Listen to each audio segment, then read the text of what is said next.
Dengan hormat disilakan.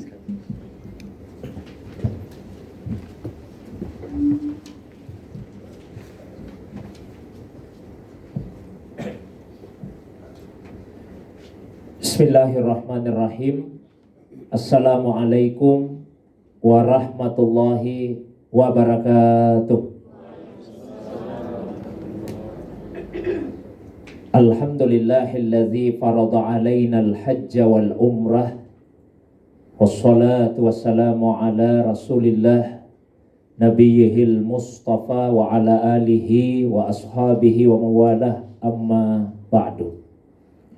Yang kita hormati, kita muliakan Bapak Sekretaris DPD Ampuri sekaligus pengawas Koperasi Ampuri Sulampua Mandiri, Bapak Ustaz yang telah membacakan ayat-ayat Al-Quran, seluruh pengurus yang teristimewa, Bapak Ibu calon jamaah umrah yang semoga insya Allah senantiasa dikuatkan dan disehatkan oleh Allah Subhanahu wa Ta'ala. Alhamdulillah, segala puji tentunya hanyalah miliknya Allah Subhanahu wa Ta'ala semata-mata. Hanya kepada Allah saja kita semua beribadah, dan hanya kepada Allah saja kita beristi'anah meminta kekuatan. Salawat dan salam penghormatan semoga senantiasa Allah curahkan kepada kekasih kita Rasulullah Muhammad sallallahu alaihi wasallam.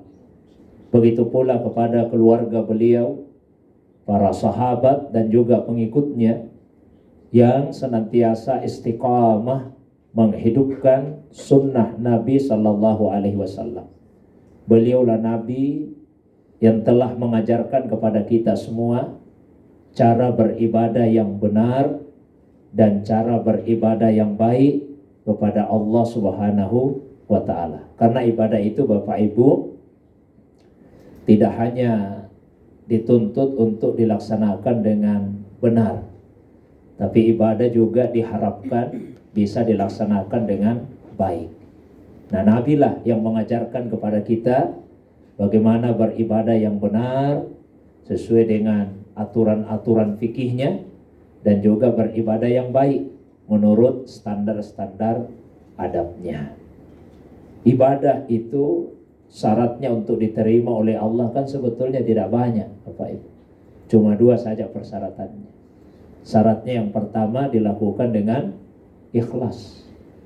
Di dalam Al-Quran Allah menegaskan, wa ma umiru illa liya'budullaha mukhlisina lahuddin. Dan mereka itu tidak diperintah kecuali untuk beribadah kepada Allah secara tulus ikhlas, dengan penuh ketaatan, dengan penuh ketundukan. Dan dipertegas oleh Nabi di dalam hadis, akhlisu a'malakum lillah fa innallaha la yaqbalu illa ma khulisalahu.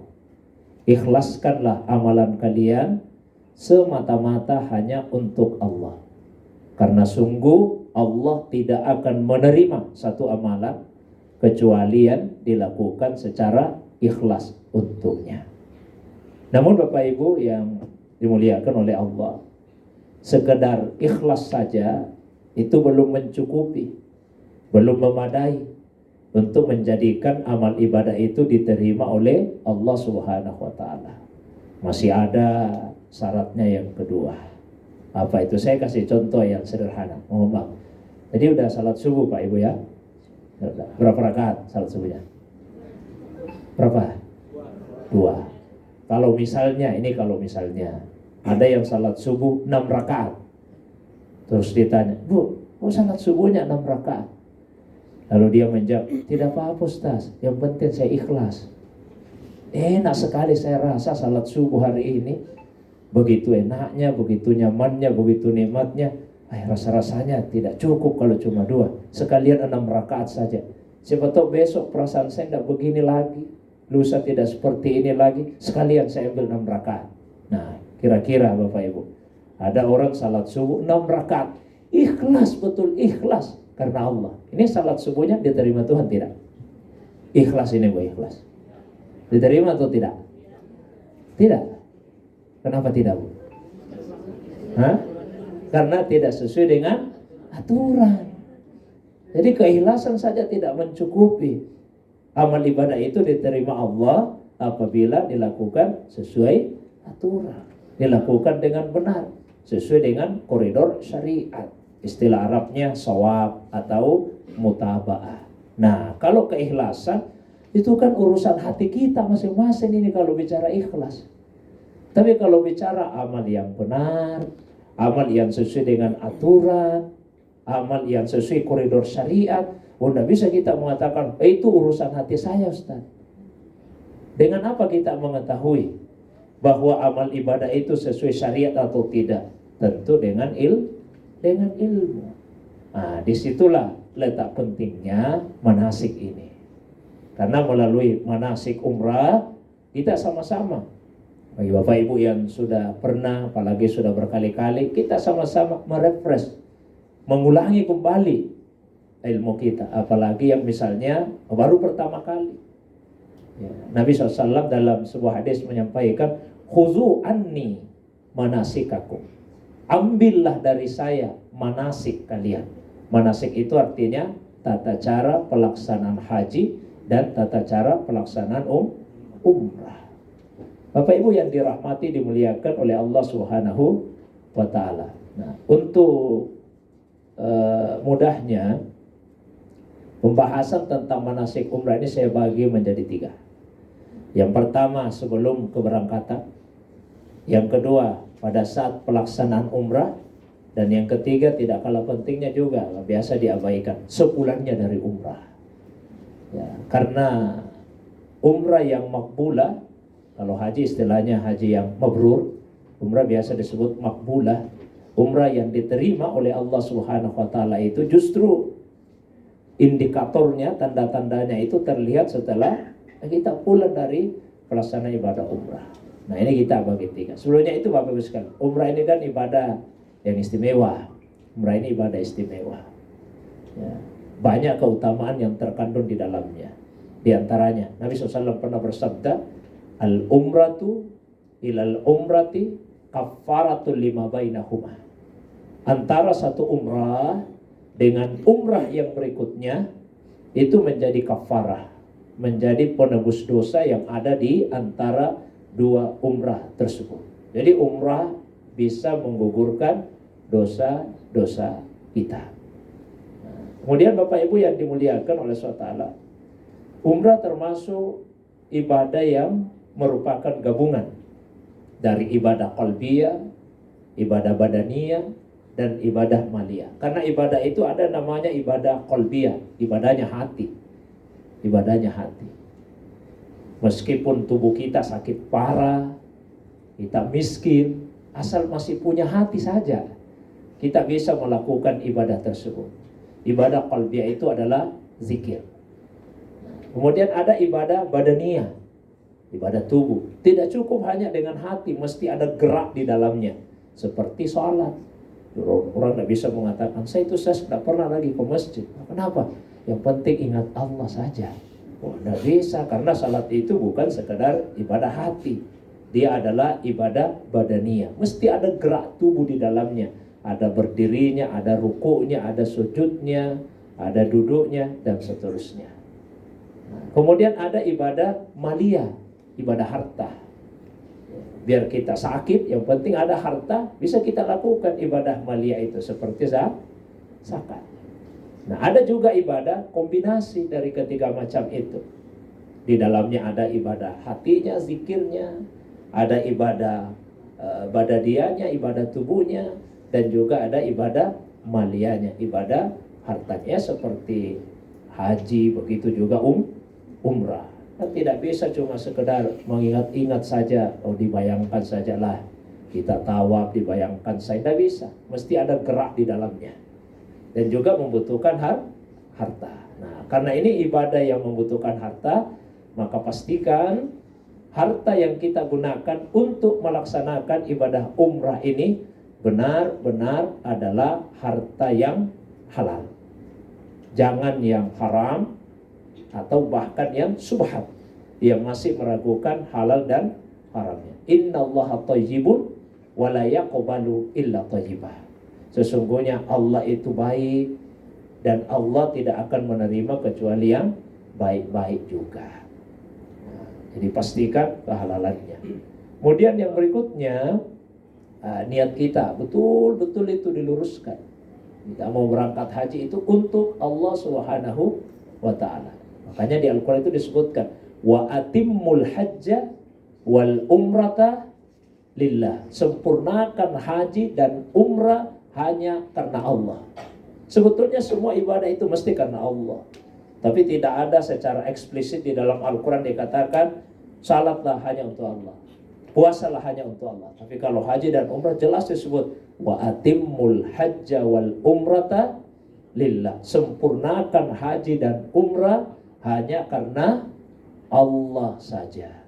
Karena ibadah ini rawan disusupi oleh perasaan ria, oleh rasa ingin pamer, ingin memperlihatkan kepada orang lain. Diluruskan niat kita betul-betul karena Allah Subhanahu wa ta'ala. Kadang-kadang ada orang, biasanya sih haji Bu ya, sebelum pergi haji ya, kalau diundang menghadiri acara, rajin sekali datang. Pulang dari haji jarang sekali menghadiri undangan. Begitu ditanya, ternyata masalahnya sepele, hanya karena di undangannya tidak ditulis haji. Wah, berarti tidak ikhlas ini beribadah. Ada orang sebelum pergi haji, kalau dipanggil, satu kali saja dipanggil langsung menengok, langsung melihat. Begitu pulang dari haji, berkali-kali dipanggil, tidak mau menengok. Ternyata masalahnya karena tidak dipanggil, ibu hajat. Wah, ini berarti perlu diperbaiki niat kita. Ikhlas karena Allah Subhanahu wa ta'ala. Tadi sudah disampaikan oleh Pak Ustadz bahwa Bapak Ibu ini adalah orang-orang yang dipilih oleh Allah Subhanahu wa ta'ala. Bapak Ibu memenuhi panggilannya Allah. Biasa juga ada orang ditanya, kenapa belum pergi haji, belum pergi umrah?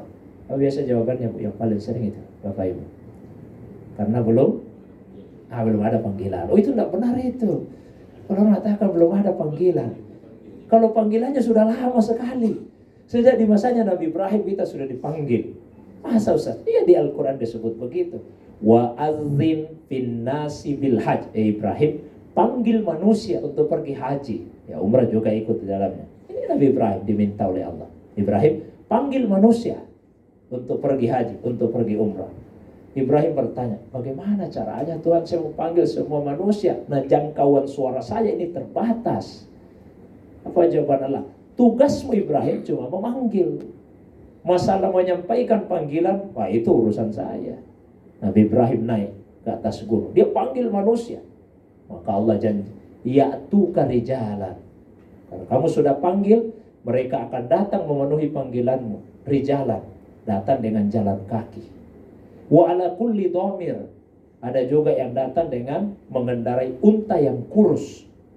Ya'tina min kulli fajjin amik, mereka datang dari lembah-lembah yang jauh.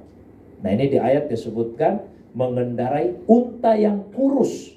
Oh, unta kurus, kenapa bukan unta gemuk? Kata para ulama, itu untuk menggambarkan bahwa yang akan pergi haji, yang akan pergi umrah datang dari penjuru yang sangat jauh. Sebetulnya ini untanya awalnya gemuk ini unta. Tapi karena terlalu jauh jarak tempuhnya, akhirnya jadi kurus di perjalanan, kasihan ini unta. Itu gambaran yang diinginkan. Jadi Bapak Ibu ini adalah orang-orang yang memenuhi panggilan dari Allah Subhanahu wa ta'ala. Itulah sebabnya pada saat melaksanakan ibadah umrah, kita sering melantunkan talbiyah. Kita sering melantunkan talbiyah. Labbaik Allahumma labbaik, labbaik la syarika laka labbaik, innal hamda wan ni'mata laka wal mulk la syarika lak. Labbaik Allahumma labbaik, saya penuhi panggilanmu ya Allah. Labbaik la syarika laka labbaik, saya penuhi panggilanmu ya Allah, tidak ada sekutu bagimu. Innal hamda, sesungguhnya pujian itu, wan ni'mata, dan nikmat, laka wal mulk, hanya untukmu, begitu juga semua kekuasaan. La syarika lak, tidak ada sekutu bagimu. Coba kita sama-sama deh ucapkan ini tadi. Bisa saya minta izin Bapak Ibu berdiri sejenak. Kita baca talbiyah sama-sama. Izin ya Bapak Ibu. Sekalian. Supaya sudah ada langsung nuansa umrahnya ini. Yang agak susah berdiri apa-apa dulu. Baik. Labbaik Allahumma labbaik. Labbaik la syarika laka labbaik. Innal hamda wan ni'mata laka wal mulk la syarika lak. Labbaik Allahumma labbaik. Labbaik la syarika laka labbaik. Innal hamda wan ni'mata laka wal mulk la syarika lak. Labbaik Allahumma labbaik. Labbaik la syarika laka labbaik. Innal hamda wan ni'mata laka wal mulk la syarika lak. Satu kali lagi, kali ini kita bayangkan sudah ada di Makkah. Labbaik Allahumma labbaik. Labbaik la syarika laka labbaik. Innal hamda wan ni'mata laka wal mulk la syarika lak. Baik, kasih banyak Bapak Ibu. Silakan duduk kembali. Ya. Jadi itu pernyataan kita bahwa kita datang ke kota Makkah untuk memenuhi panggilan dari Allah Subhanahu wa Ta'ala. Sehingga benar-benar niat kita itu mesti diikhlaskan hanya untuk Allah Subhanahu wa Ta'ala saja. Nah, kemudian sebelum berangkat, ya, selain tadi masalah harta, jangan lupa untuk memperbanyak istighfar. Perjalanan umrah ini perjalanan suci. Bapak Ibu ingin berangkat ke kota yang suci untuk bertemu dengan Allah yang maha suci. Maka usahakanlah kita ke sana dalam keadaan berkurang atau hilang dosa-dosa kita. Perbanyak istighfar. Ya. Usahakan setiap hari kita membaca astaghfirullah wa atubu ilaihi. Astaghfirullah wa atubu ilaihi. Mau agak panjang sedikit. Astaghfirullahal azim alladzi la ilaha illa huwal hayyul qayyum wa atubu ilaihi. 70 kali. Bisa dicicil. Tiap selesai salat wajib 14 kali. Loh, kenapa 14? 5 kali kita salat wajib, 14 dikali 5 sudah sama dengan 70 kali. Kalau bisa dirinci, yang 14 itu dibagi 2. 7 untuk dosa-dosa zahir dan 7 untuk dosa-dosa batin. Dosa-dosa zahir terdiri dari 1 dosanya mata. Nah, dosanya mata. Yang kedua, dosanya lidah. Yang ketiga, dosanya telinga. Yang keempat, dosanya tangan. Yang kelima, dosanya kaki. Yang keenam, dosanya perut.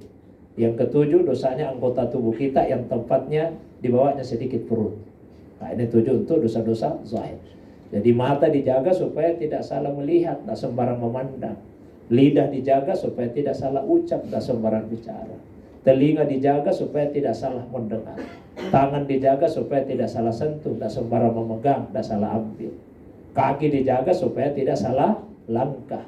Perut dijaga supaya tidak salah isi. Di bawahnya juga perut Pak dijaga supaya tidak salah masuk. Ya.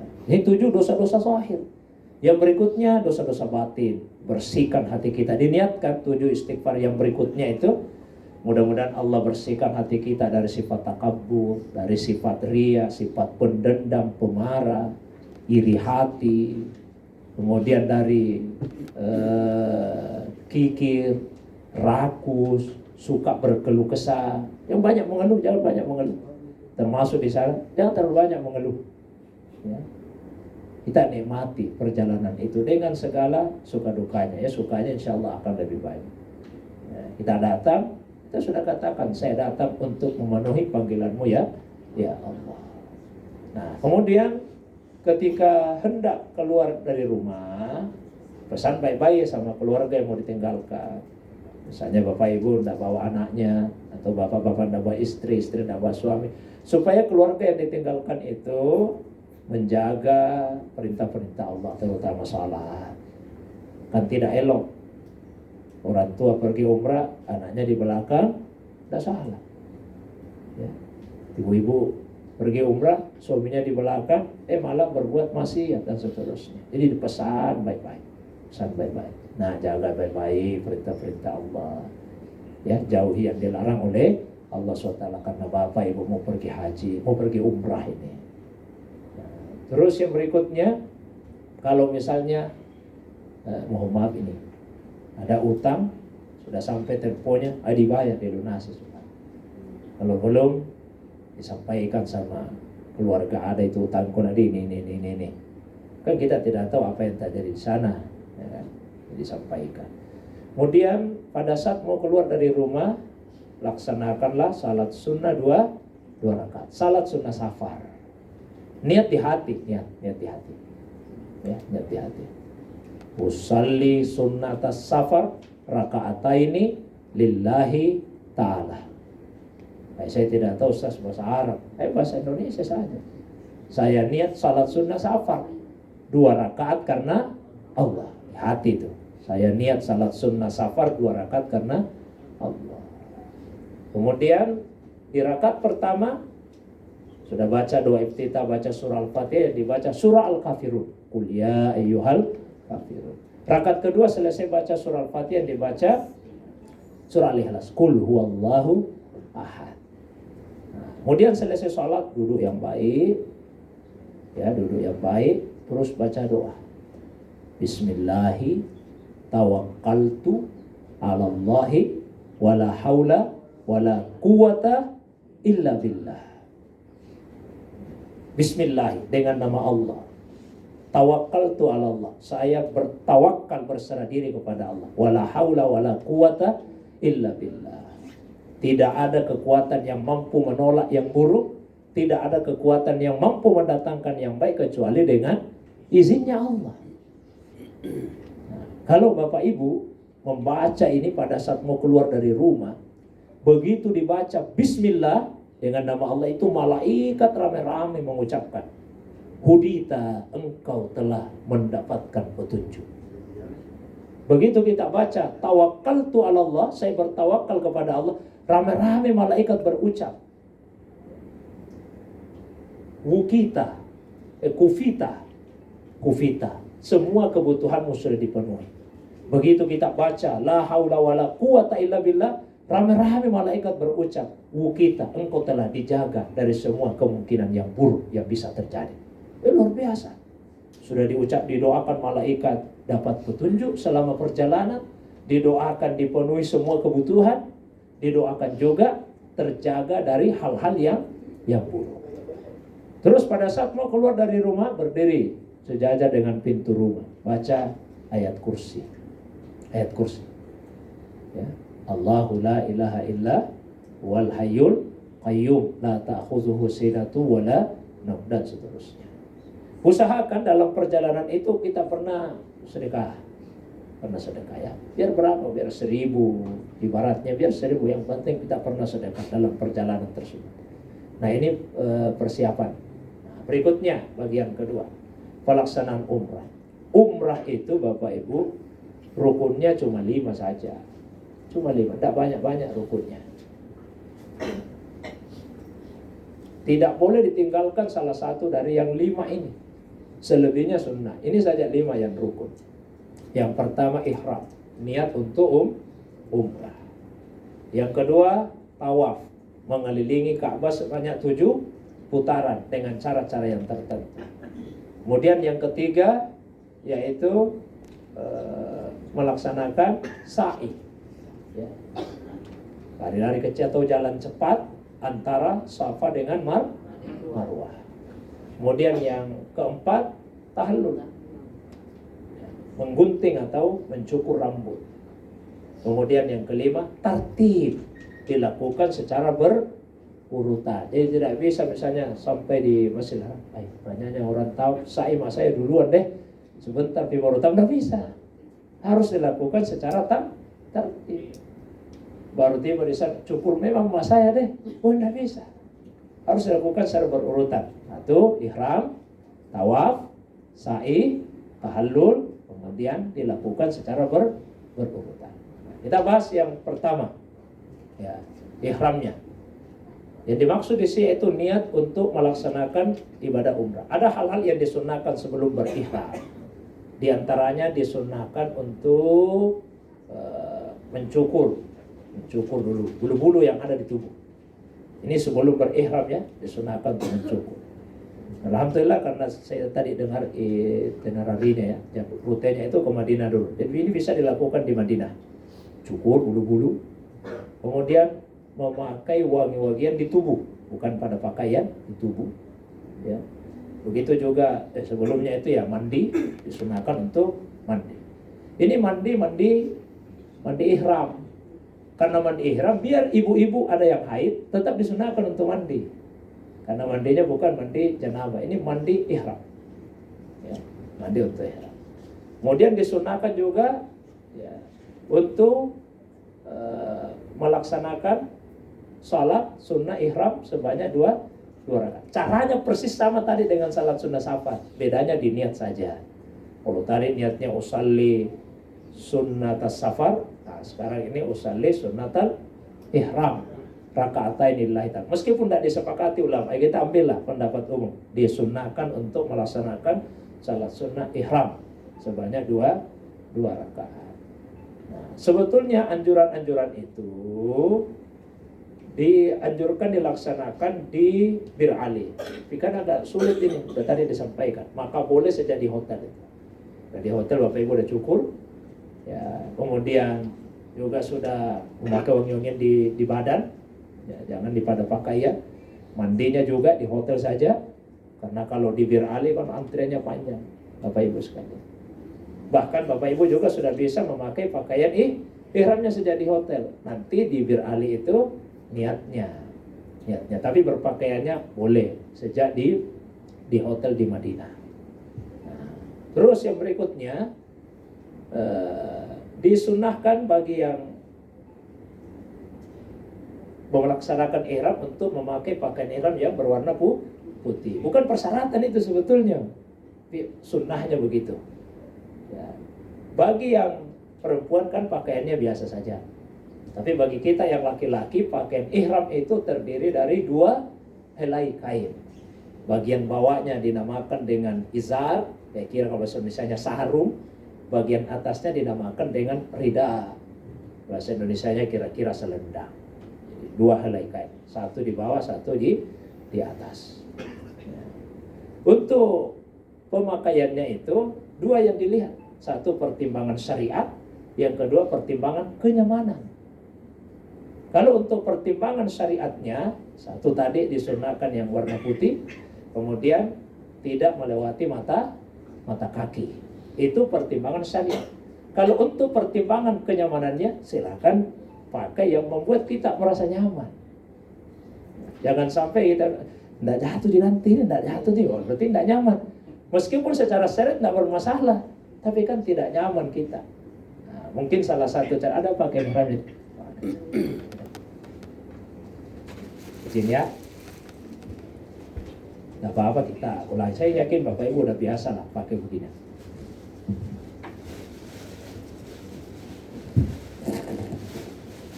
Ini biar tidak pakai ikat pinggang. Tidak pernah saya pakai ikat pinggang.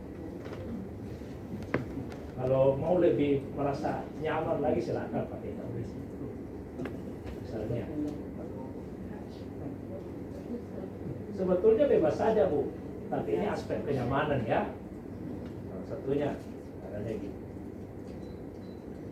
Jadi sisakan di bagian sini, sisakan. Jangan full. Sisakan. Sekitar 30 cm. Ini sisakan. Terus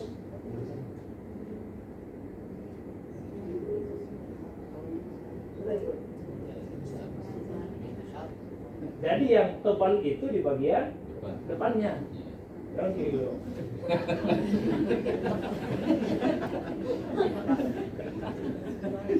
Kenapa kita usahakan yang tebal bagian depannya?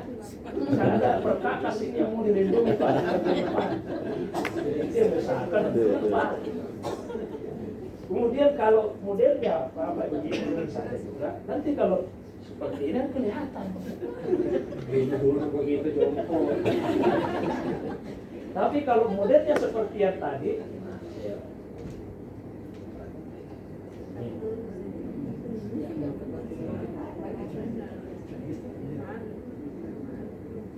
tidak ada, tidak akan kelihatan. Tapi kalau modelnya, itu kelihatan nanti. Itu cara yang pertama. Bisa juga seandainya ada biasa ada nama PPL yang mau kelihatan, tapi ini tidak ada. Jangan langsung saja, karena tidak ada di tulisan nama PPL-nya di sini. Ya. Nah, itu untuk bagian bawahnya. Ini. Sisakan tadi sekitar 30. Iya, kira-kira cukup untuk kesini saja. Sini yang dikuatkan. Kalau pakai ikat pinggang lagi, biar tidak pakai ikat pinggang juga insya Allah. Biasa cuma begini saja, banyak ibu-ibu ada di belakang itu. Tidak jatuh jadi saya insya Allah tidak jatuh.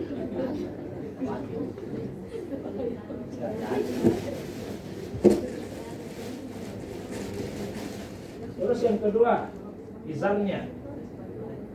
Sama dengan yang tadi Bu, ini pertimbangan syariatnya dan kenyamanan.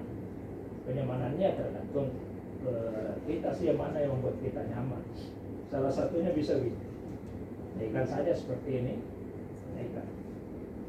Ambil ujung yang di sini kanan, lewat dalam ke belakang, masuk. Terus ambil lagi di sini ujungnya, tapi masukkan di bagian sini. Jangan di sini, masukkan di bagian.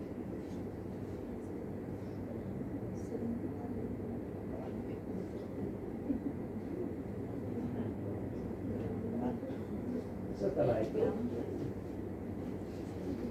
ini kayak model kimono. Kenapa seperti ini? Membuat kita mudah untuk berwudu. Jadi kalau mau wudu, tinggal dinaikkan. Mau salat, turunkan lagi. Kalau biasa orang cuma gini saja. Ya, kalau wudu jatuh itu jatuh. Kita mau perbaiki lagi, ada orang juga kena. Tapi kalau dengan model seperti tadi, insya Allah tidak lepas-lepas ujungnya, karena kedua ujungnya kita jepit di belakang. Kemudian kalau mau berwudu, kita tinggal naikkan ke atas. Kita mau salat, diturunkan lagi ke bawah. Ketika melaksanakan tawaf kudum, ketika baru pertama kali tiba, tinggal dikeluarkan ini ke sini. Tapi kalau misalnya kita cuma begini saja, jatuh-jatuh itu jatuh-jatuh karena tidak di. Tapi sekali lagi ini faktor kenyamanan. Ya, bukan berarti kalau tidak begitu caranya saya tidak sombong. Tetap sah. Yang penting bagi kita laki-laki memakai dua. Itu Pak Ibu ya. Satu. Setelah itu kemudian kita berniat untuk umrah. Nanti dipandu oleh mutawifnya. Bapak Ibu lihat sendiri, diingatkan kembali di atas bis. nawaitul umrata wa ahramtu biha lillahi ta'ala. Saya niat umrah dan saya berihram untuk itu karena Allah Ta'ala. Bisa juga labbaik Allahumma umratan. Labbaik Allahumma umratan. Saya penuhi panggilanmu ya Allah untuk umrah. Sejak saat itu berlakulah larangan-larangan ihram. Ada larangan yang berlaku bagi laki-laki dan bagi perempuan. Ada larangan khusus bagi laki-laki. Ada larangan khusus bagi perempuan. Kalau larangan yang khusus bagi laki-laki diantaranya tidak boleh memakai penutup kepala yang menempel di kepala. Tidak boleh pakai songkok, pakai kopiah, pakai topi. Kalau payung bisa karena dia tidak menempel di kepala. Kecuali kalau payungnya ditempelkan begini. Dia pakai payung boleh. Yang tidak boleh memakai penutup kepala yang menempel di kepala. Kemudian tidak boleh memakai kain yang bertangkup. Yang kedua ujungnya ketemu. Biasa dibahasakan pakaian yang berjahit. Maksudnya sebetulnya yang ujungnya ketemu seperti celana, kemeja dan sebagainya. Yang boleh ya kain seperti ini yang ujungnya tidak ketemu. Terus tidak boleh memakai alas kaki yang menutupi mata kaki kita, sepatu, ya, dan semacamnya. Dipakai sandal saja. Itu yang laki-laki. Ibu-ibu tidak boleh untuk memakai cadar. Kemudian tidak boleh untuk memakai kaos tangan. Itu ibu-ibu. Nah, kemudian yang berlaku bagi semuanya, tidak boleh untuk memakai wangi-wangian. Tadi wangi-wangiannya itu sebelum yang ada Tuhan. Sekarang setelah berihram tidak boleh lagi memakai wangi-wangian. Ya. Kemudian tidak boleh untuk mencukur rambut. Tidak boleh mencabut bulu-bulu yang ada di tubuh. Semua bulu-bulu. Mulai dari yang di atas sampai yang di bawah. Tidak boleh cabut bulu-bulu. Kalau bulu-bulunya jatuh sendiri tidak ada masalah. Jangan dicabut. Nah, terus yang berikutnya yaitu tidak boleh untuk melamar. Atau ada sebentar, saya mau melamar ini deh, tidak boleh. Ya. Tidak boleh menikahkan orang. Menikah juga tidak boleh. Dan tidak boleh melakukan hubungan suami istri. Bukan berarti selama di sana tidak boleh. Larangan ini berlaku selama kita dalam keadaan ihram. Kalau sudah selesai umrah, Bapak Ibu, saya mau ambil berkahnya di sini, boleh, tidak ada masalah. Larangannya itu pada saat kita dalam keadaan berihram. Dan itu tidak lama, saya lanjutkan. Itu diantara larangannya. Ada yang lain tapi rasa-rasanya kita juga tidak akan lakukan. Tidak boleh misalnya berburu binatang. Siapa juga yang mau berburu binatang di sana? Kita tidak bawa peralatan berburu. Jadi banyak dalam fikih itu yang dibahas, biar kita tidak disebutkan. Nah, misalnya, udah satu ya. Sejak saat itu pula Bapak Ibu disunahkan untuk banyak-banyak membaca talbiyah. Seperti yang tadi, labbaik Allahumma labbaik, labbaik la syarika lak labbaik, innal hamda wan ni'mata laka wal mulk la syarika lak. Nah, diikuti dengan salawat, diikuti dengan doa. Ada di buku panduan yang Bapak Ibu mungkin miliki. Nah, sampai di Makkah, sekarang perjalanan dari Bir Ali masuk ke Makkah. Tadi sudah disebutkan ke hotel dulu, disimpan barang-barangnya. Nah, hati-hati. Ini Bapak Ibu masih dalam keadaan berihram. Jangan sampai teledor, jangan sampai lalai. Karena biasanya kan tidak langsung ke Masjidil Haram. Bisa istirahat dulu, istirahat, dimakan malam dulu kalau tibanya malam, ya, kembalikan tenaga. Ini larangan-larangan masih berlaku loh, Bapak Ibu sekalian. Masih berlaku. Sampai kemudian sesuai waktu yang disepakati ditentukan oleh pembimbingnya, diarahkanlah ke Masjidil Haram. Untuk apa? Untuk melaksanakan rukun umrah yang kedua, yaitu tawaf. Ada dua-duanya. Ketika melihat Ka'bah ada dua-duanya. Masuk Masjidil Haram ada dua-duanya. Lihat Ka'bah ada dua-duanya. So saya sebutkan, ada semua di buku panduannya. Nah, yang terpenting pada saat melaksanakan tawaf itu mengelilingi Ka'bah sebanyak 7 putaran. 7 putaran. Dimulai dari sudut Ka'bah yang ada Hajar Aswadnya. Kan Ka'bah itu ada 4 sudutnya. Yang ada Hajar Aswadnya itu dinamakan dengan Rukun Hajar Aswad. Rukun Hajar Aswad. Kemudian setelahnya itu disebut dengan Rukun Iraki. Sudut yang berikutnya disebut dengan Rukun Syami. Sudut yang berikutnya disebut dengan Rukun Yamani. Ya.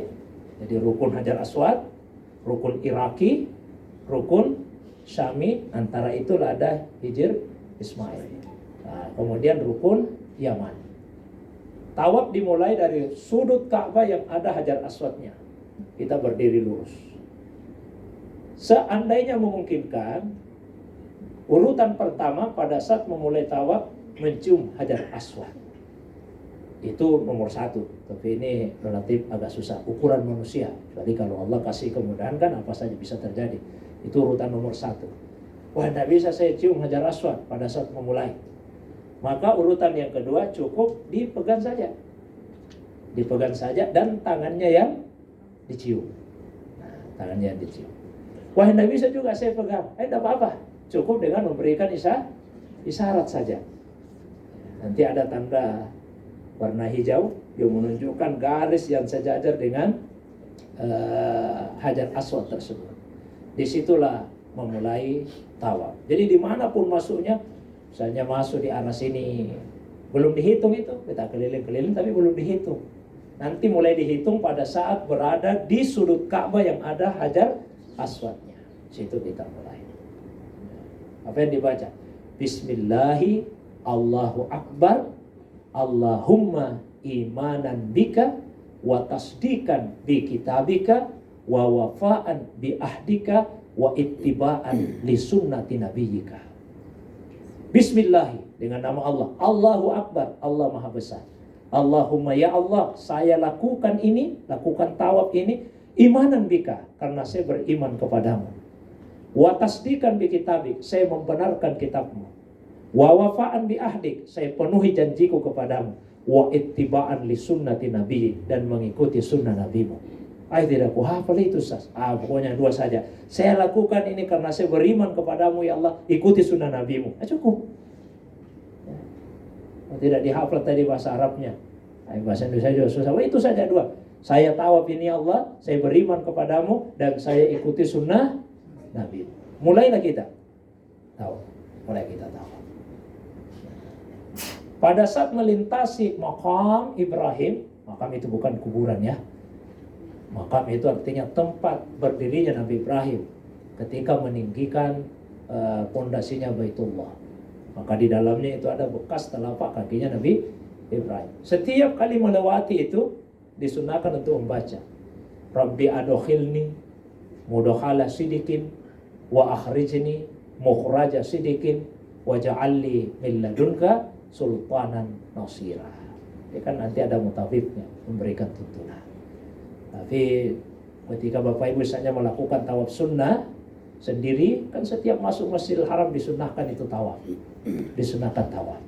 Ya, di luar dari tawaf yang merupakan rukunnya umrah. Setiap masuk. Kalau masjid-masjid yang lain kita masuki sunnahnya tahiyatul masjid. Tapi kalau Masjidil Haram sunnahnya tawaf. Setiap masuk. Usahakan Bapak Ibu tiap masuk untuk bisa melaksanakan ibadah tawaf. Saya tidak tahu sekarang, terakhir saya ke sana itu, yang bisa turun ke pelataran yang pakaian ihram saja. Begitu barangkali saja. Jadi biasa disiasati. Setiap masuk pakaian ihram. Meskipun tidak dalam keadaan berihram sebetulnya. Di dalam ada di celana ini. Yang penting bisa turun di pelataran. Ya, karena kalau tawaf di lantai 2-nya berapa lama baru bisa 1 putaran. Supaya agak-agak dekat ya turun pakai pakaian ihram. Nah itu sunnahnya. Setiap hari Bapak Ibu, Allah Subhanahu wa Ta'ala menurunkan sekian banyak rahmat. Itu dibagi-bagi. 120 rahmat diturunkan setiap hari di Masjidil Haram. Dibagi-bagi. 20 rahmat bagi yang memandangi Ka'bah. Pandang-pandangi saja itu Ka'bah. Tidak ada dikerja pun cuma dipandangi itu Ka'bah. Dikasih Allah 20 rahmat. 20 rahmat. Kalau tidak ada kerja lebih baik pandang-pandangi itu Ka'bah. 20 rahmat. 40 rahmat diberikan bagi yang salat Dan 60 rahmat diberikan bagi yang tawaf. Lebih banyak rahmatnya yang tawaf daripada yang salat di Masjidil Haram. Keliling. Apa yang dibaca pada saat tawaf?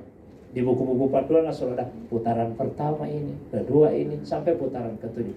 Apa mesti itu yang dibaca? Tidak mesti. Tidak mesti. Itu disusun ulama kita untuk memudahkan. Biasa doang, apalagi mau ku baca ini? Nah, sudah disusunkanlah ulama kita. Fungsinya yang kedua, sebagai pengingat. Nah, biasa itu, berapa putaran nih tadi nih?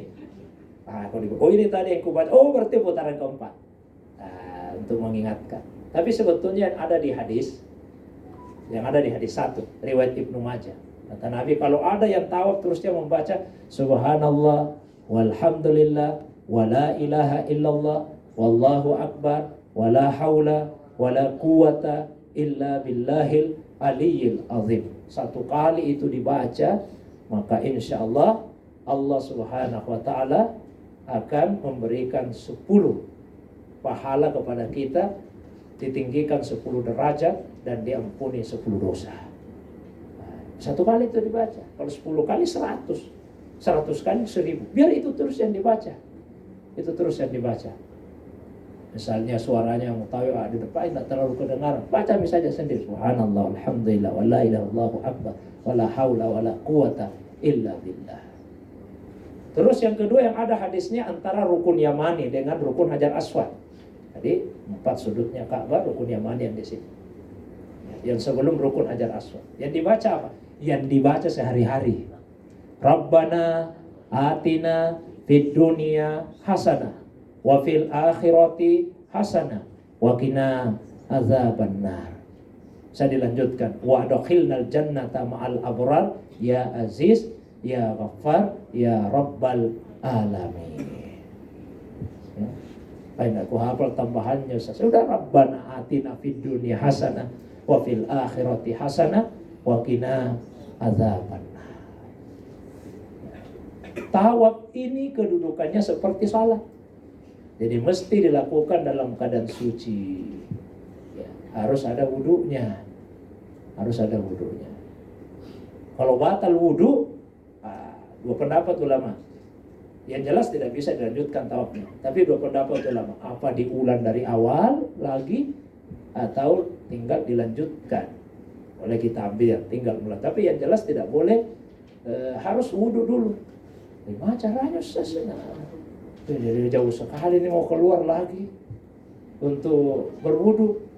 Ya, sebetulnya bisa kita wudu dengan cara yang sangat praktis. Wudu itu sebetulnya cuma 1 gelas.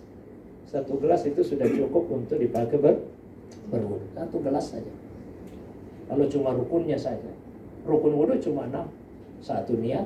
Yang kedua basuh wajah 1 kali. Ambil air di sini. Yang penting ada air tergenang 1 kali. Kemudian basuh kedua tangan sampai ke siku 1 kali. Yang penting ada air tergenang. Kemudian yang ketiga, yang keempat, mengusap kepala. Mengusap itu tidak harus tergenang. Tangannya dibasahi, kemudian diusapkan ke bagian kepala. Lalu yang kelima, membasuh kedua kaki, asal ada air yang tergenang. Lalu yang berikutnya tertib dilakukan secara berurutan. Itu saja. Biar cuma 1 gelas. 1 gelas saja. Bisa. Bapak Ibu yang dimuliakan oleh Allah Subhanahu wa ta'ala. Setelah selesai tawaf, berikutnya rukun umrah yang ketiga yaitu sa'i. Tapi sebelum melakukan rukun umrah yang ketiga ini sa'i, ada hal-hal yang disunnahkan dulu. Disunnahkan untuk salat sunnah tawaf 2 rakaat. Caranya sama dengan salat sunnah safar, sama dengan salat sunnah ihram. Bedanya hanya pada niatnya saja. Niat usalli sunnatat tawaf raka'ataini lillahi ta'ala. Bacaannya sama. Al-kafirun rakaat pertama, al-ikhlas pada rakaat yang kedua. Terus disunnahkan juga untuk minum air zam-zam. Minum air zam-zam. Kalau minum air zam-zam itu boleh, bahkan menurut sebagian ulama disunnahkan berdiri. Kenapa orang minum berdiri semua? Begitu kalau air zam-zam. Berdiri. Menghadap ke Ka'bah. Ma'u zamzam lima syuribalahu. Air zam-zam